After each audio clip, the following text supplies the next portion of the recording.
Hallelujah. আমি পড়ছি প্রথম কোরিন্থীয় 14:33। হালেলুয়া। কেননা ঈশ্বর গোলযোগের ঈশ্বর নহেন, কিন্তু শান্তির। হালেলুয়া। বাইবেলে লেখা আছে তিনি গোলযোগের ঈশ্বর নয়, কিন্তু শান্তির ঈশ্বর। গোলযোগ কথার অর্থ হচ্ছে গন্ডগোল, অশান্তির ঈশ্বর নয়, তিনি হচ্ছে শান্তির ঈশ্বর। আজকে যীশুখ্রিস্টকে যে শান্তির ঈশ্বর, এটাকে আমরা বিভিন্নভাবে দেখেছি। সবথেকে গুরুত্বপূর্ণ যে তার উপরে যতবার দোষারোপ লাগিয়েছে, তিনি কারোর ওপরে কিন্তু আঙুল তুলে তর্ক বিতর্ক করেননি।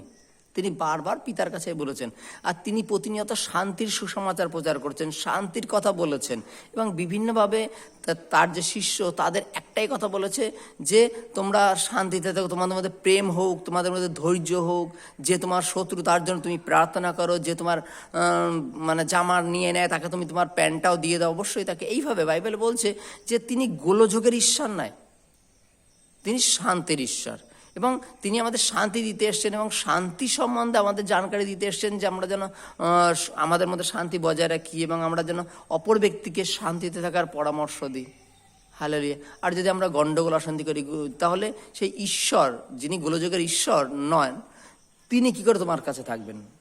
কারণ তিনি গন্ডগোল অশান্তি পছন্দ করেন না। আজকে ঈশ্বর আমাদের তদানুসারে বলছে যে আমরা যেন গন্ডগোল অশান্তি থেকে সরে থাকি, আমরা যেন ওর মধ্যে যেন প্রকৃতভাবে না ঢুকে যাই। এবং গন্ডগোল অশান্তি করলে ঈশ্বর, যিনি গোলযোগের ঈশ্বর নয়, তার সাথে তাহলে আমাদের সম্পর্ক কি? তাহলে আমরা তার বাক্যের থেকে আমরা কি শিখলাম, কি বুঝলাম? যে আমরা গোলযোগ করলে তিনি আমাদের সাথে থাকবেন না, তিনি থাকবেন না।